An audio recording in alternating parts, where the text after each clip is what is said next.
안녕하십니까. 자, 이곳은 인왕산 자락길에 있는 인왕산 초소 책방 더 숲입니다. 초소 책방 더 숲. 왜 초소 책방이라고 하는지 제가 걸어가면서 말씀드리도록 하겠습니다. 화이팅! 자, 현재 시각은 2023년 11월 28일 화요일 오전 10시 7분입니다. 자, 이곳을 왜 초소 책방 더 숲이라고 하는지 설명되어 있습니다. 자, 이 건물은 1968년 1월 21일 김신조 사건 이후 청와대 방호 목적으로 건축하여 지난 50년간 인왕산 지역을 부분 통제해 왔던 경찰 초소로 이용되어 왔으나 2018년 인왕산 전면 개방에 따라 서울시와 종로구가 뜻을 모아 리모델링한 건물이다.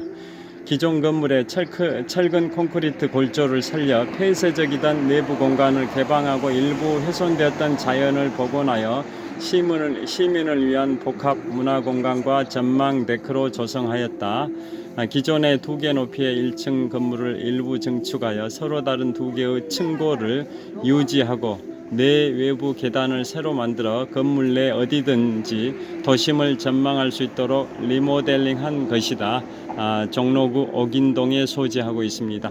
자, 여기 거울에 비친 저의 모습입니다. 저를 한번 촬영하겠습니다. 자, 이곳은 인왕산 자락길에 있는 인왕산 초소 책방 더 숲입니다. 제가 이동하면서 계속 촬영하도록 하겠습니다. 화이팅! 자, 인왕산 초소 책방 더 숲. 자, 제가 인왕산을 원래 종주하려고 했었는데 인왕산과 북악산 2개 산을 2산 종주를 하려고 했었는데요. 시간이 부족해서 인왕산은 자락길로만 가고 인왕산과 북악산이 만나는 창의문, 즉 자하문에서 이제 북악산을 등반하고 삼천공원으로 하산해서 1시경에 한국금융연수원에 도착할 예정입니다. 자, 인왕산은 큰 바위가 2개 유명한 바위가 있습니다. 범바위와 첨화바위인데요. 인왕산 정상은 해발 339m 고도고 첨화바위와 범바위가 유명합니다. 범바위는 호랑이 범자, 호랑이 모양의 바위라 해서 범바위인데요. 그곳에서 내려다본 서울 시가지의 풍경 조망이 멋있습니다. 그리고 그 근처에는 군대 초소도 있고요. 그 다음에 치마바위 전설 관련해서 치마바위 아까 촬영하다가 제가 버튼을 잘못 눌러가지고 멈춰버렸는데요. 그래서 다시 촬영하고 있습니다. 자, 아까 처음에 보여드렸던 첫 번째 영상에서 보여드렸던 즉 인왕산 자락길 전망대에서 촬영했던 치마바위를 보여드렸는데요. 그 치마바위 전설을 말씀드리겠습니다. 자, 조선왕조의 왕릉, 조선왕릉도 유네스코 세계문화유산에 선정이 되어 있는데요. 현재 조선왕릉이 총 40기가 유네스코 세계문화유산으로 선정이 되어 있고, 자, 그 중에서 강남구 삼성동에 선정릉이라고 있습니다. 선정릉은 선릉 플러스 정릉의 합성어인데요. 선릉은 조선 9대 국왕인 성종의 무덤이고 정릉은 조선 11대 국왕 중종의 무덤인데요. 여기에서 정릉은 국민대 근처에 있는 정릉하고는 다릅니다. 한자가 다릅니다. 선정릉 할 때 정릉은 조선 11대 국왕 중종의 무덤인 반면에 국민대 근처에 있는 정릉은 조선 건국자 태조 이성계의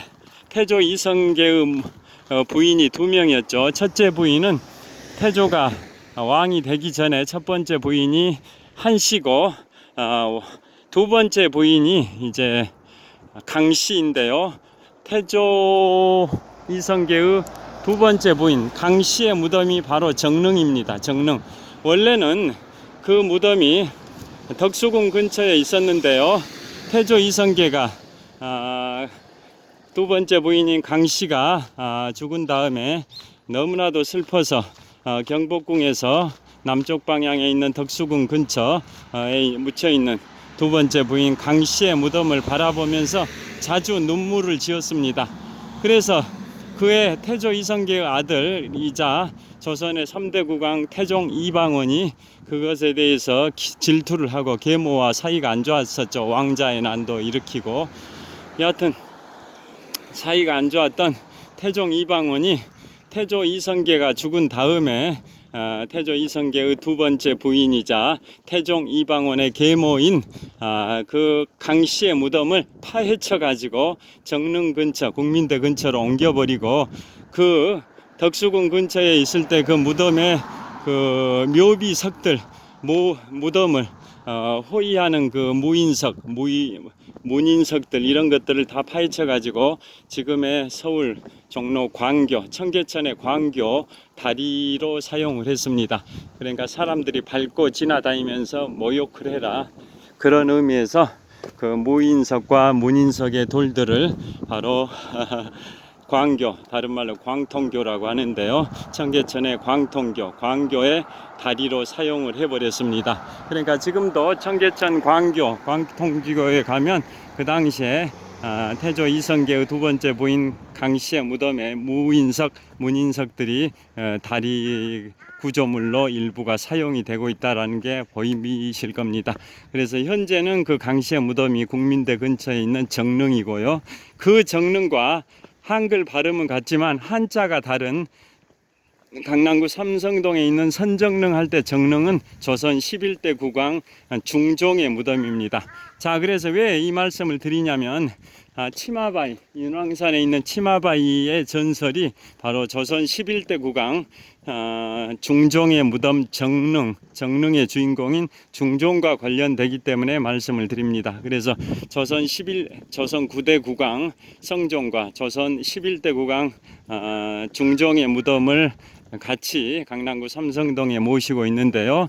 그래서 선릉 플러스 정릉 합해서 선정릉이라고 칭합니다. 그래서 정릉의 주인공 조선 11대 국왕 중종은 왕비가 총 3명이 있었는데요.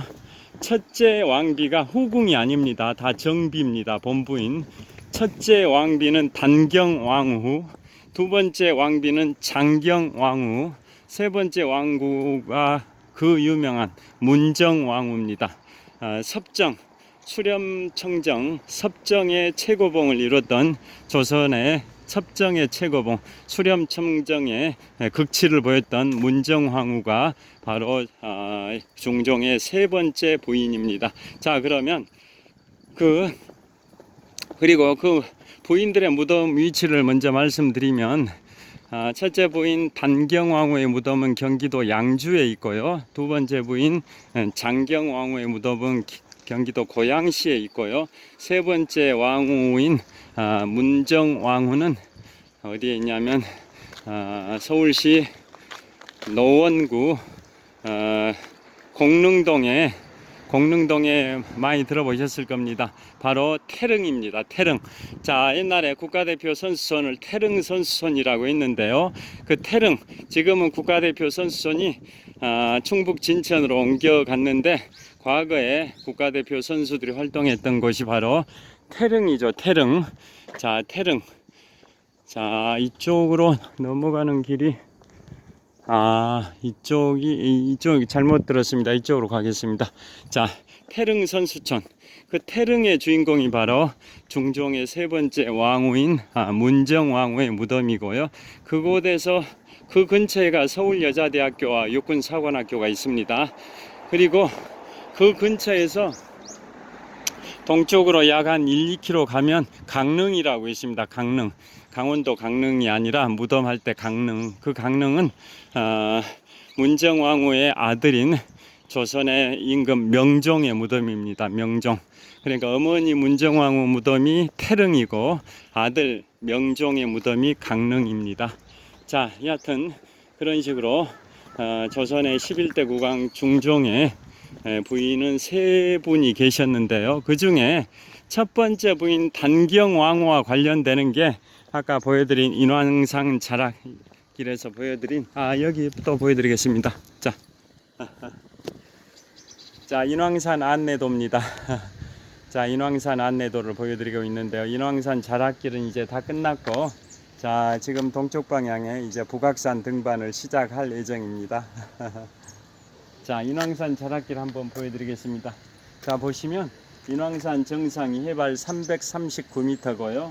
그 다음에 그 유명한 바위가 이제 범바위도 있지만, 호랑이 범자 범바위도 있지만, 치마바위가 워낙 유명합니다. 치마바위를 보여드리면, 여기 있습니다. 치마바위.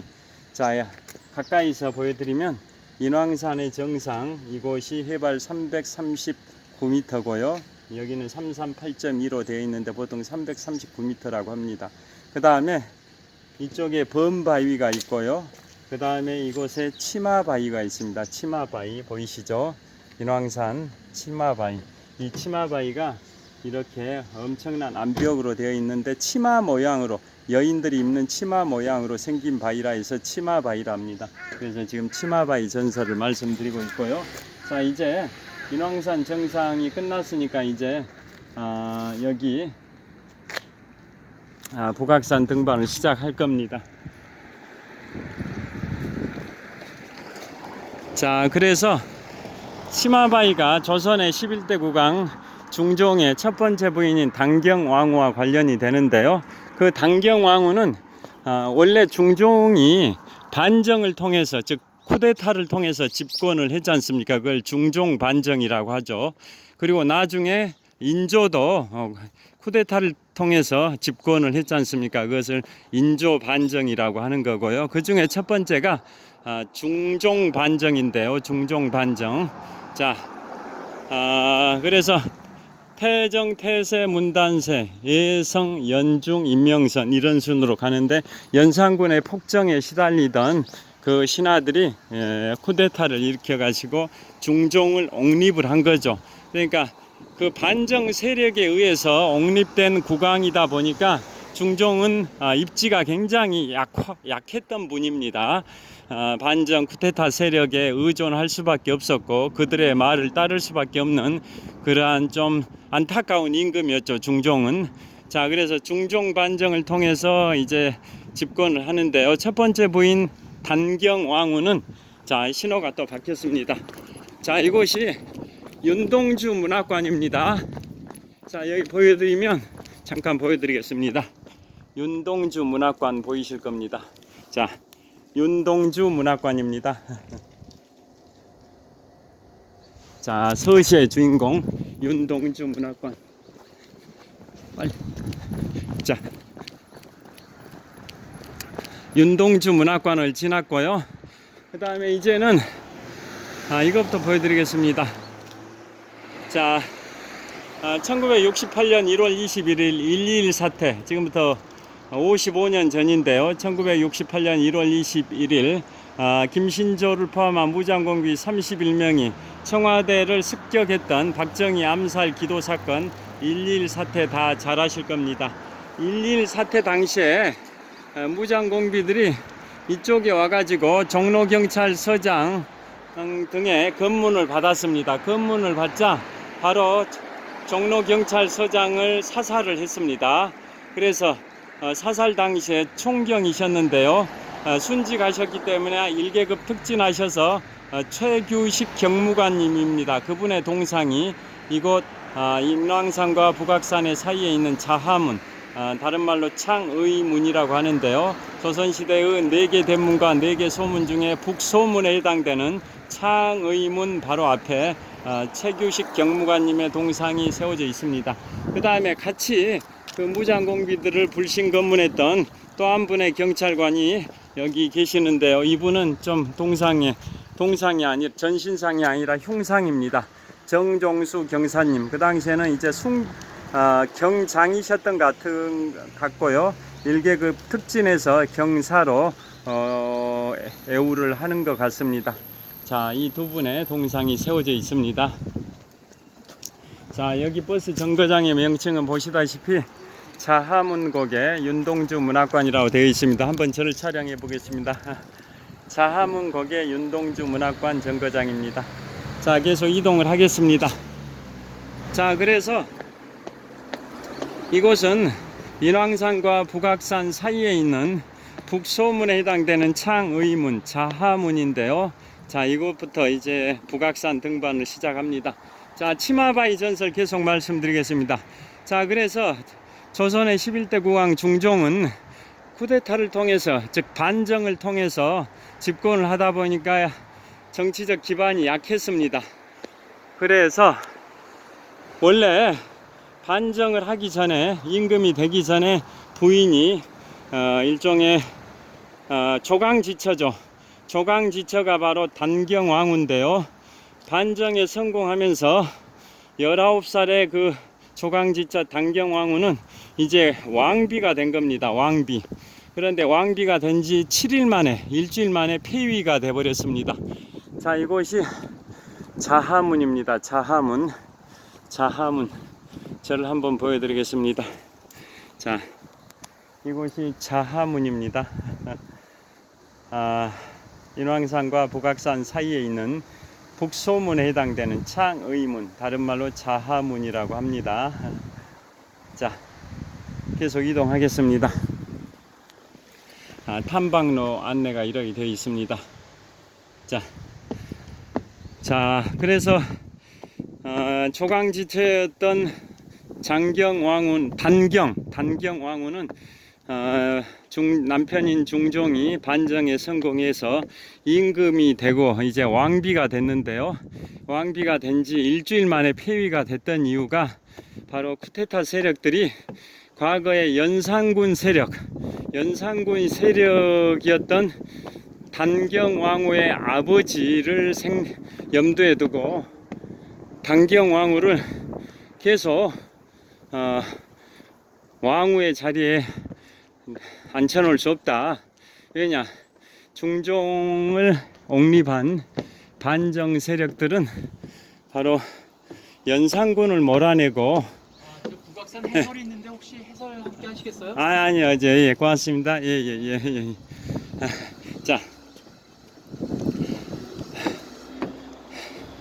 자, 그래가지고 북악산 해설 프로그램도 있는데 같이 할지 물어봤는데 저는 영상을 촬영해야 되니까 거절했습니다. 바람이 이제 불고 있습니다. 자, 그래서 자, 이제부터는 이 돌계단을 한 750m, 한 900m 된 것 같습니다. 이 900m 정도의 돌계단을 올라가야 북악산 정상 해발 342m 고지에 도달합니다. 남산보다 80m가 높습니다. 남산이 해발 262m인데요. 북악산 해발 342m입니다. 자, 굉장히 기력이 없습니다. 왜 그러냐면, 오늘 새벽에 직장에서 실시하는 종합건강검진을 받기 위해서 위내시경을 하니까 어제 점심 식사가 마지막 식사였습니다. 그리고 저녁 식사는 안 했고 오늘 아침도 식사를 안 했고요. 마지막으로 물을 마신 것도 어제 저녁 6시 반이었기 때문에 지금 식사를 한 지 24시간이 가까워지고 있습니다. 거의 한 22시간 됐습니다. 식사를 한 지 22시간이 되고 물을 마지막으로 마신 지도 약 한 15시간 이상 흐르다 보니까 기력이 없습니다. 그래서 좀 양해해 주시면 감사하겠습니다. 그런 상태에서 북악산을 지금 오르고 있습니다. 자, 북악산. 그래서 단경왕후는 왕비가 된 지 일주일 만에 폐위가 됐습니다. 중종 반정 세력들이 과거에 그들이 폐위시켰던 연산군의 측근이었던 사람의 딸을 왕비로 둘 수 없다 라고 해가지고 결국은 폐위가 됐습니다. 연산군의 측근이었던 사람의 딸이 바로 단경왕후인데요. 중종 반정을 통해서 남편이 임금이 된 건 좋은데 임금으로 옹립시켰던 그 반정 세력들이 과거에 적대 세력이었던 연산군의 측근의 딸을 왕비로 둘 수 없다 해서 왕비가 된 지 일주일 만에 폐위가 됐습니다. 그래서 이제 사가로 갔죠. 개인 본인의 친정으로. 친정이 독립문 근처에 있었습니다. 독립문 근처에 있다 보니까 그 단경왕후도 남편 중종이 그립고, 남편도 뭐 조강지처를 내팽개쳤다기보다는 어쩔 수 없이 눈물을 머금고 폐위를 시켰습니다. 눈물을 머금고 사랑하지만은 정치적인 그러한 판단에 따라서 부인 단경왕후를 폐위를 시켜버리고, 부인이 독립문 근처에 사가에 가 있었는데요. 남편은 계속 부인을 그리워했습니다. 그 소문을 들은 부인도 남편 중종이 있는 경복궁이 내려다 보이는 인왕산에 올라서, 독립문에서 인왕산이 가까우니까요, 단경왕후의 사가인 독립문에서 가까운 인왕산에 올라서 동쪽 방향으로 약 한 2km 지점에 있는 경복궁에 있는 중종을 바라보면서 눈물의 세월을 흘렀습니다. 그래서 중종이 부인이 있는 독립문 근처, 부인이 거주하고 있는 사가를 자주 바라보면서 눈물 짓는다라는 소문을 들은 단경왕후는 자북 정도입니다. 자하문의 북쪽에 있는 바른 길이란 뜻입니다. 북소문과, 아니, 지금 제가 오르고 있는 북악산과 아까 인왕산 자락길 사이에 있는 북소문에 해당되는 게 창의문, 다른 말로 자하문인데요. 자하문의 북쪽에 있는 바른 길이라는 의미로 자북정도라고 비석이 세워져 있습니다. 북악산의 서쪽의 등반로, 창의문 등반로 초입에 있는 비석입니다.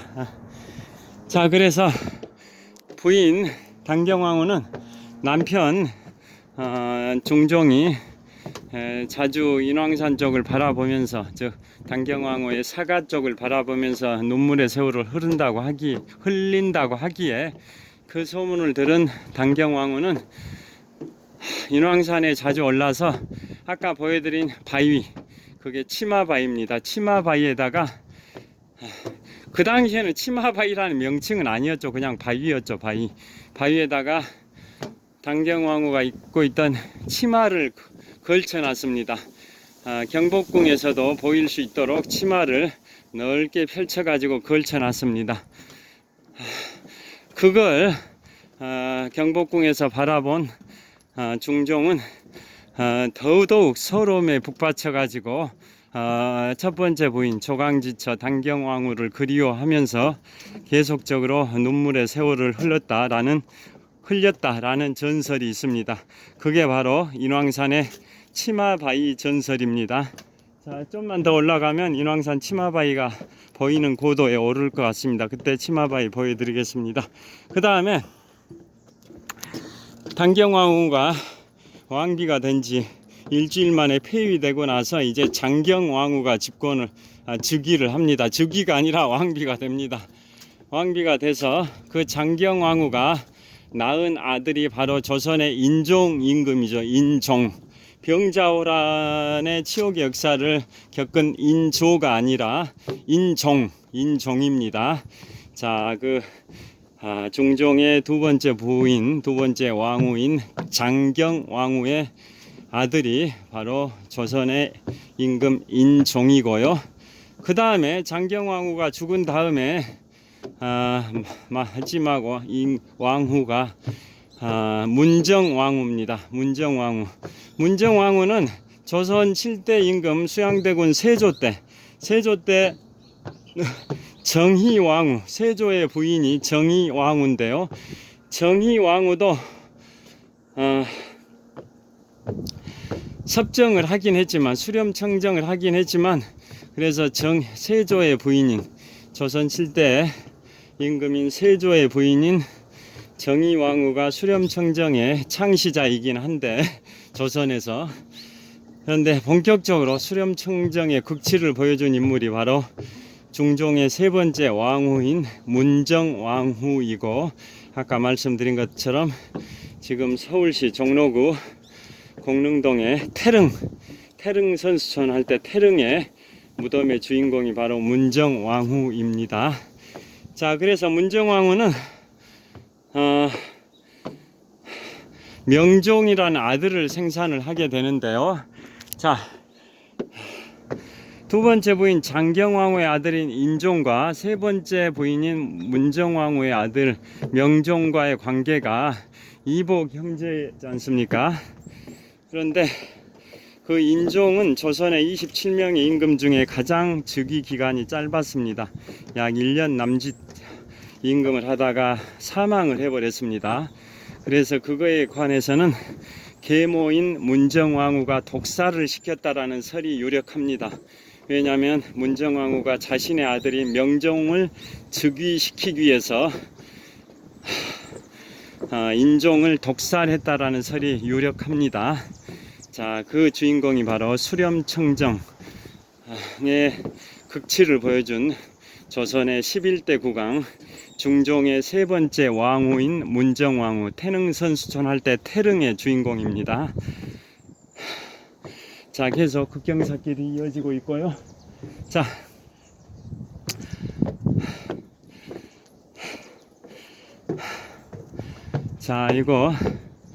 이곳에서 촬영하겠습니다. 자, 제가 인왕산 능선 산행은 못했지만 인왕산 자락길만 걸어왔습니다만은, 자, 인왕산을 촬영하고 있습니다. 저 멀리 인왕산의 능선이 보이고, 자, 치마바위도 보입니다. 가장 중심에 있는 저 치마바위 전설을 지금까지 말씀을 드렸고요. 자, 서울의 도성 보여드리겠습니다. 한양 도성이 사적 15호로 제가 기억을 합니다. 한양 도성이 사적 15호인데요. 기네스북에 올랐습니다. 전 세계 도성 중에 가장 오랜 기간 동안 도성의 기능을 수행한 걸로 기네스북에 올랐습니다. 왜냐하면 도성이라는 것은 한 나라의 수도를 방어하는 성벽입니다. 그걸 도성이라고 합니다. 지방의 도시를 방어하는 성벽을 도성이라고 하지 않습니다. 한 나라의 임금이 사는 수도를 방어하는 시설, 성벽을 도성이라고 하는데요. 서울 도성은 동서남북에 4개의 대문과 4개의 소문이 있고, 도성의 길이, 한양 도성이 사적 15호, 길이가 19km 정도 되는데요.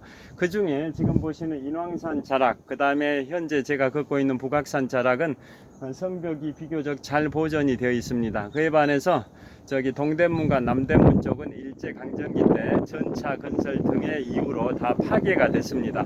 그래서 한양도성 19km 정도 구간 중에 약 10km 정도는 잘 보존이 되어 있고, 나머지 9km 정도는 허물어져 있는 상태라고 보시면 되겠습니다.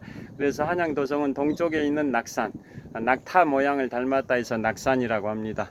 동대문 근처 동쪽의 낙산과 지금 보이시는 서쪽의 인왕산, 제가 지금 걷고 있는 북쪽의 북악산, 또 남쪽의 남산, 4개의 산을 연결한 게 한양도성인데요.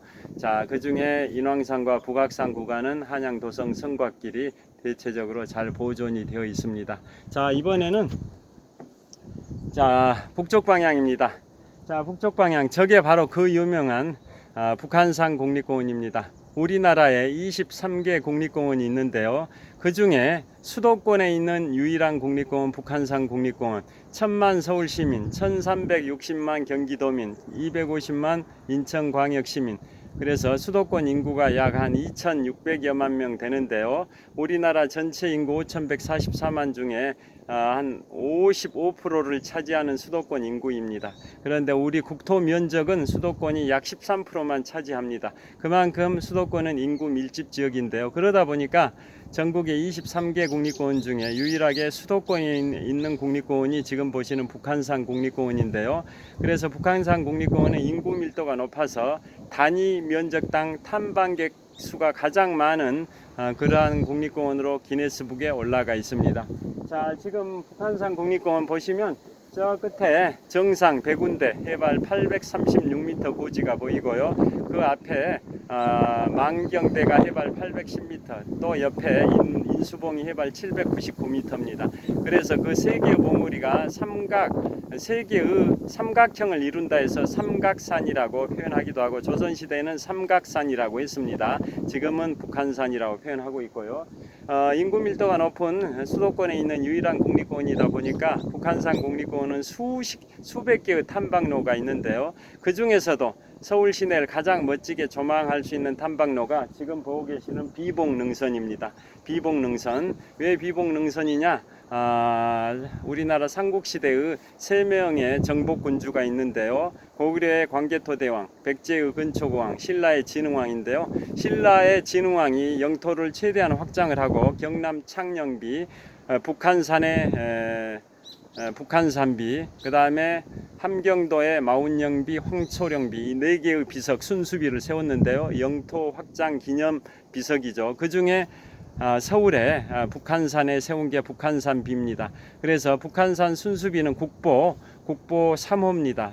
현재는 국립중앙박물관에 보관 중이고요.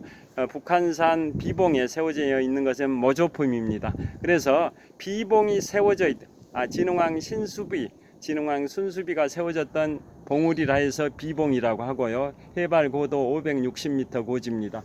그래서 이 비봉능선이 북한산 국립공원의 수많은 탐방로 중에 서울시가지를 가장 멋지게 조망할 수 있는 최고의 능선입니다.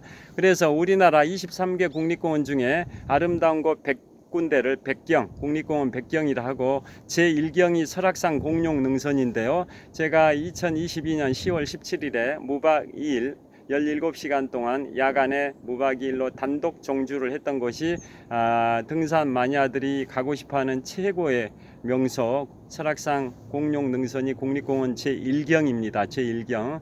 설악산에 공룡능선이 있다면 북한산 국립공원에는 바로 비봉능선이 있는데요. 비봉능선이 서울시를 가장 멋지게 조망할 수 있는 코스고, 지하철 3호선 불광역에서 시작해서 족두리봉, 향로봉, 비봉, 삼호바위, 승가봉, 문수봉, 북한산성 대남문으로 이어지는 코스 약 6km 정도 구간인데요. 제가 그곳을 2번 다녀온 적이 있습니다. 자, 비봉능선이 화려하게 펼쳐져 있고, 정중앙에 그 비봉능선 6km 구간 중에 정중앙에 있는 게 비봉입니다. 다시 말씀드리면 지하철 3호선 불광역에서 시작해서 족두리봉, 향로봉, 비봉, 삼호바위, 승가봉, 문수봉, 북한산성 대남문으로 이어지는 6km 정도 코스가 북한산 국립공원의 최고의 능선입니다. 설악산 국립공원에 공룡능선이 있다면 북한산 국립공원에는 비봉능선이 있다라는 말이 있을 정도로 유명한 능선이 비봉능선입니다. 계속 이동하겠습니다. 화이팅! 자, 계속. 자, 이제 좀 더 속도를 내보겠습니다. 날씨가 굉장히 춥습니다. 산에 올라오니까 춥습니다. 보통 해발 고도가 100m 올라갈 때마다 기온이 0.6도씩 하강한다라는 말이 있는데요. 자, 기온이 차가워지고 있습니다. 자, 이렇게 북한 한양도성 수도 방어 시설인 한양도성 성벽, 정말 깎아지른 듯한 그러한 성벽입니다. 굉장히 경사도가 급한 성벽을 보여드리고 있습니다. 자, 보이시죠?